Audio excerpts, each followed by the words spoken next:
noite a todos. O tema que me foi apresentado pela direção da casa e por nós escolhido entre os vários temas é fazer o bem pela alegria do bem. Eu começo perguntando a todos os senhores, me refiro ao gênero humano, a todos os senhores e as senhoras, qual o sentido de alguém vir à Terra, vir a este mundo, passageiro, efêmero, transitório? Qual o sentido de não se praticar o bem e escolher praticar o mal? Sentido nenhum. Nós estamos na Terra, um verdadeiro hospital, escola, hospital. Todos nós somos endividados morais. Todos nós temos contas a ajustar. Não estamos aqui, nenhum de nós, vivendo a primeira encarnação. Nós já viemos lá atrás, muitas vezes, e estamos hoje aqui.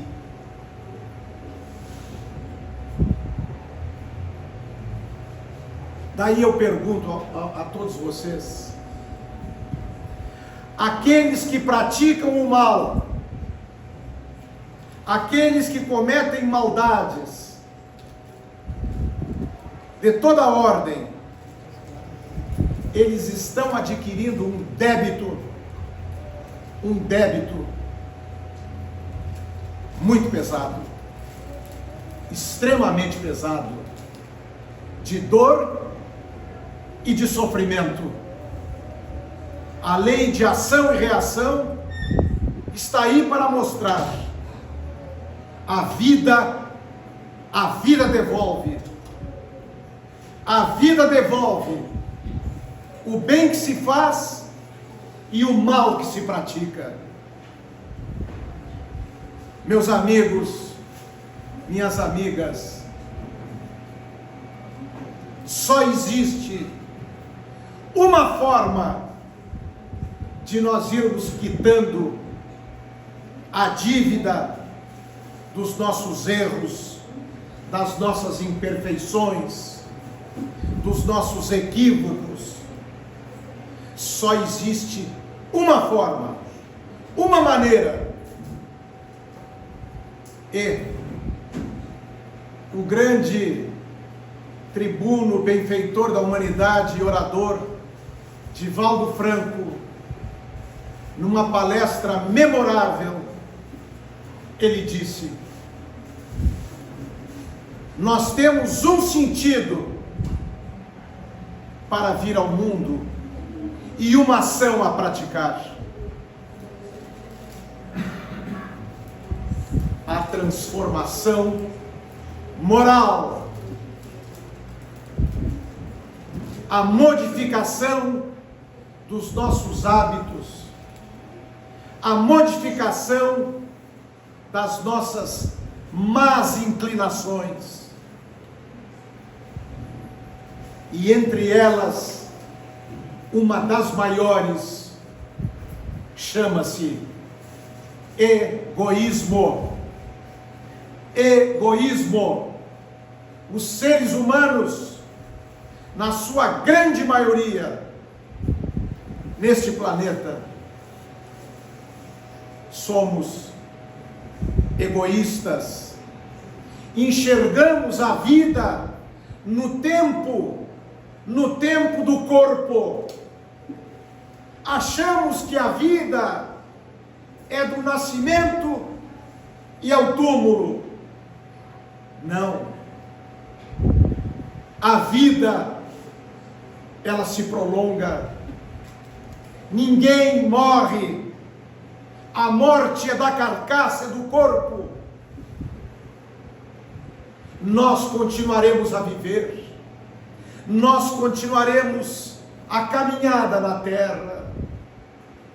E nesta caminhada, só existe um significado para emprestarmos a nossa vida: fazer o bem. Repito a plenos pulmões: façam o bem, pois fazendo o bem, os senhores e as senhoras estão caminhando na direção de Deus. Repito, fazer o bem é caminhar na direção de Deus.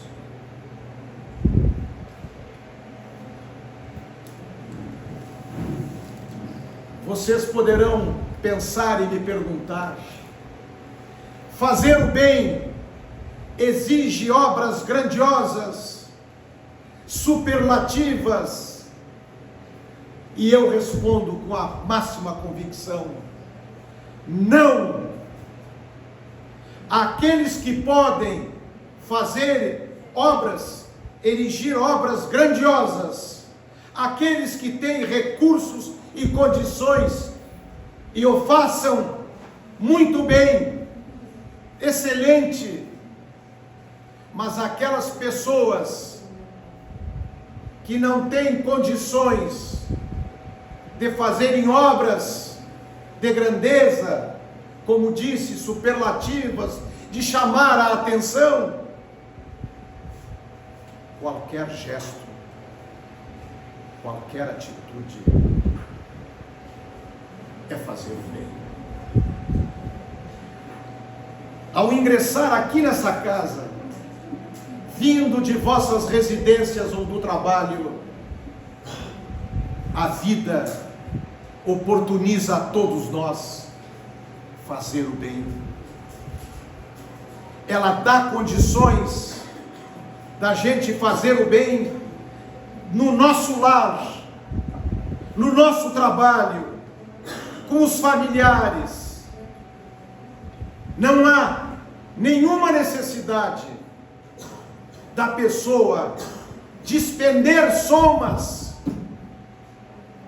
extraordinárias, acima das suas condições econômicas, para dizer: eu fiz o bem. Não. Basta uma palavra de consolo a alguém desesperado. Basta ouvir o grito de uma criança faminta. Basta ver a lágrima que corre do rosto de um idoso abandonado, ou então de um jovem que está entregue ao horror das drogas. E nós podemos nos aproximar e de alguma forma ajudar e orientar. Senhores, senhoras, jamais usem como desculpa para fazerem o bem de que me falta recursos, eu não tenho condições. Não é isto que vos é pedido. Evidentemente, repito o que disse antes, as organizações, as pessoas abonadas, as instituições, as pessoas que podem, e elas erigem obras para a sociedade, para a comunidade, isso é maravilhoso, isso é belíssimo, e nós temos exemplos no nosso país, no mundo inteiro, de pessoas que ajudam, e ajudam muito o seu próximo, porque tiveram um talento, uma condição econômica, e ajudam e fazem o bem. Mas a condição de fazer o bem não está vinculada a ter dinheiro. A condição de fazer o bem é as nossas atitudes, a nossa maneira de proceder, a forma como nós agimos ao longo do dia, da nossa vida. Esta é a grande forma de fazer o bem. E nós não podemos, sob hipótese alguma, esquecer de que, e eu repetirei tantas vezes que tiver forças, o meu coração e a minha alma, de dizer a todos vocês, de que não duvidem um segundo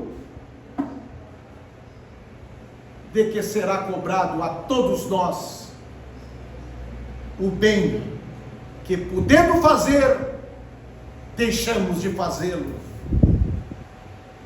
pela nossa preguiça, indolência, egoísmo, orgulho,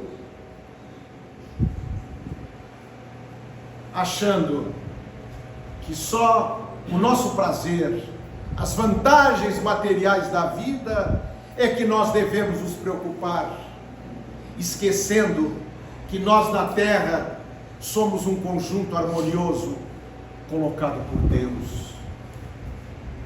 Não se esqueçam que o maior servidor que o mundo conheceu foi imolado na cruz. O maior servidor da humanidade foi o Espírito mais perfeito do universo, que, enviado pelo Pai, veio para nos ensinar o amor, e ele se entregou totalmente e sofreu a selvageria inominável da crucificação.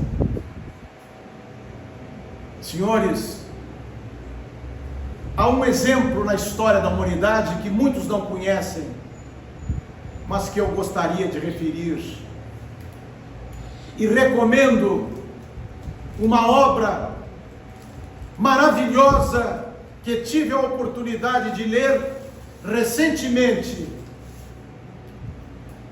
O Amigo Jesus, José Carlos de Luca,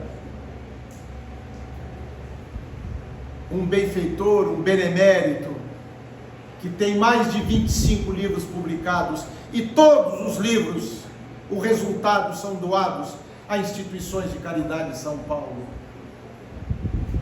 Pois José Carlos de Luca, ele conta, e muitas pessoas sabem, o ser maravilhoso que a humanidade teve, a Rainha Santa de Portugal, Isabel de Aragão. Isabel de Aragão foi rainha, casou com o rei Dom Dinis de Portugal, foi rainha de Portugal, mas era nascida na Espanha, em Saragossa. Esta mulher tem uma obra extraordinária de amor, como poucas vezes eu vi. E rapidamente eu vou ler para vocês o que ela fez com as palavras do autor, do escritor. Isabel de Aragão, rainha de Portugal, por volta do ano de 1280, se dedicou aos fracos, cuidou dos enfermos, fundou hospitais e protegeu toda a categoria dos desvalidos. Ela cuidava pessoalmente dos leprosos mais repugnantes, tratava-lhe as chagas e lavava-lhe as roupas. Ela encaminhava para uma vida digna os órfãos, as viúvas, e até na hora da morte não abandonava os infelizes, para os quais providenciava uma sepultura digna e mandava celebrar missas em sufrágio de suas almas. E esta fé inabalável em Deus e no amor, não poucos doentes saíam de sua presença inteiramente curados, e ela foi declarada santa. E disse: Deus tornou-me rainha para ajudar os necessitados, os que precisam. Nenhum de nós aqui não será nem rei, e não é, e nem rainha, mas nós temos uma marca indelével, que é o DNA divino dado por Deus. Todos nós temos um destino que nada poderá modificar, mesmo que demore milhares de séculos. Nós temos um encontro de amor com Deus que nos criou, e esse encontro será breve, ele demandará algum tempo, e ele será muito longínquo. Vai depender de nós, das nossas atitudes, do nosso comportamento, da nossa maneira de ser, que é amar. Porque aqueles que amam, aqueles que sabem que o amor é as gotas de luz que Jesus trouxe a nós, as gotas de amor que nos 3 anos em que ele passou na terra, ele deixou respingar as multidões, ele deixou pelas estradas e pelos caminhos, em que ele curou, em que ele, através dos milagres, mostrou toda a sua bondade e todo o seu amor. Senhoras, senhores, eu tenho convicção absoluta no que vou dizer agora.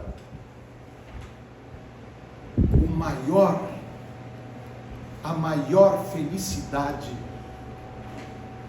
que um ser humano pode ter, felicidade inigualável, porque ela não é do tempo de vida de uma existência, ela não é no tempo que vivemos, seja o tempo que for, 20, 30, 40, 50, 100 anos, a maior felicidade que eleva o coração, que faz com que a criatura humana se sinta verdadeiramente filho do Criador, do Senhor da vida, é quando se faz o bem.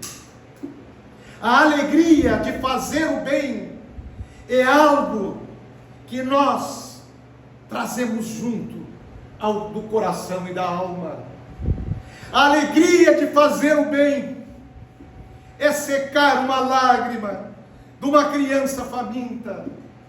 A alegria de fazer o bem é ajudar alguém caído, sofrido, judiado pela vida.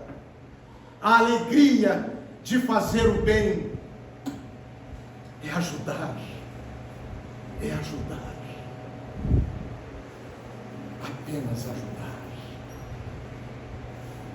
quando nós ajudamos, em verdade,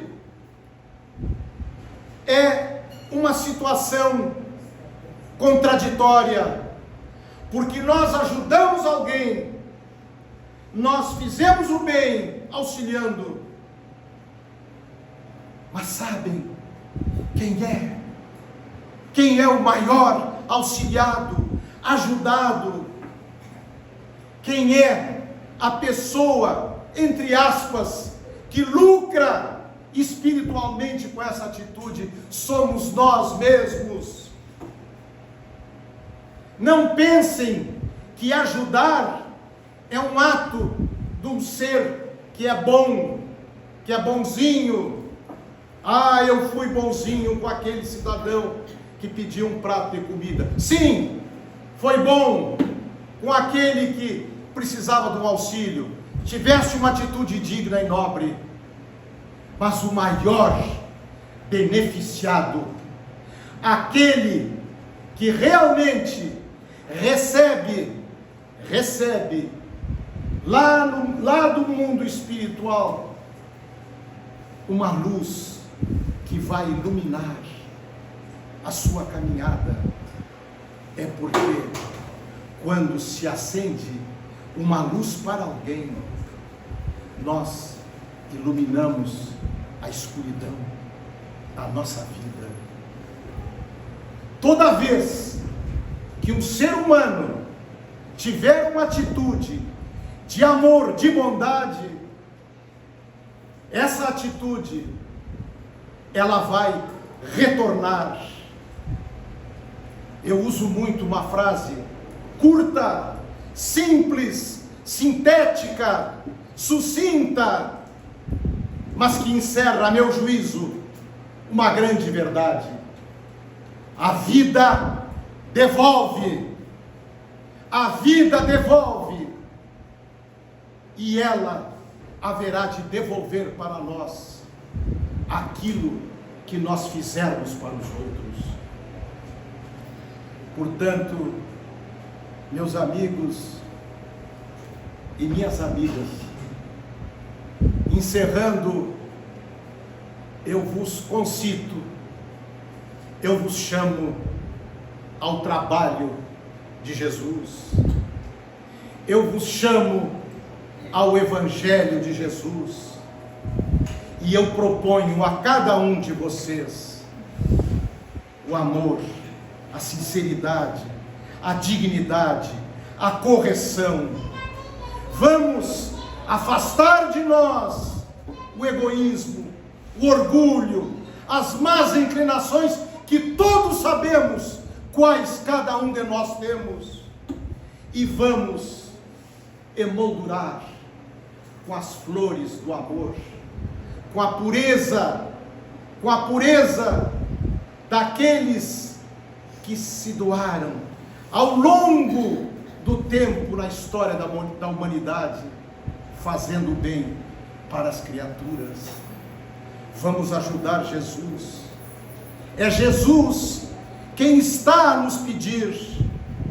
Ele se encontra no mundo espiritual, mas Ele está próximo de nós, e Ele está dizendo para todos nós: escutem, amigos, eu preciso de vocês, me ajudem na tarefa de trabalho no bem na terra, porque assim fazendo, nós estamos ajudando a Jesus,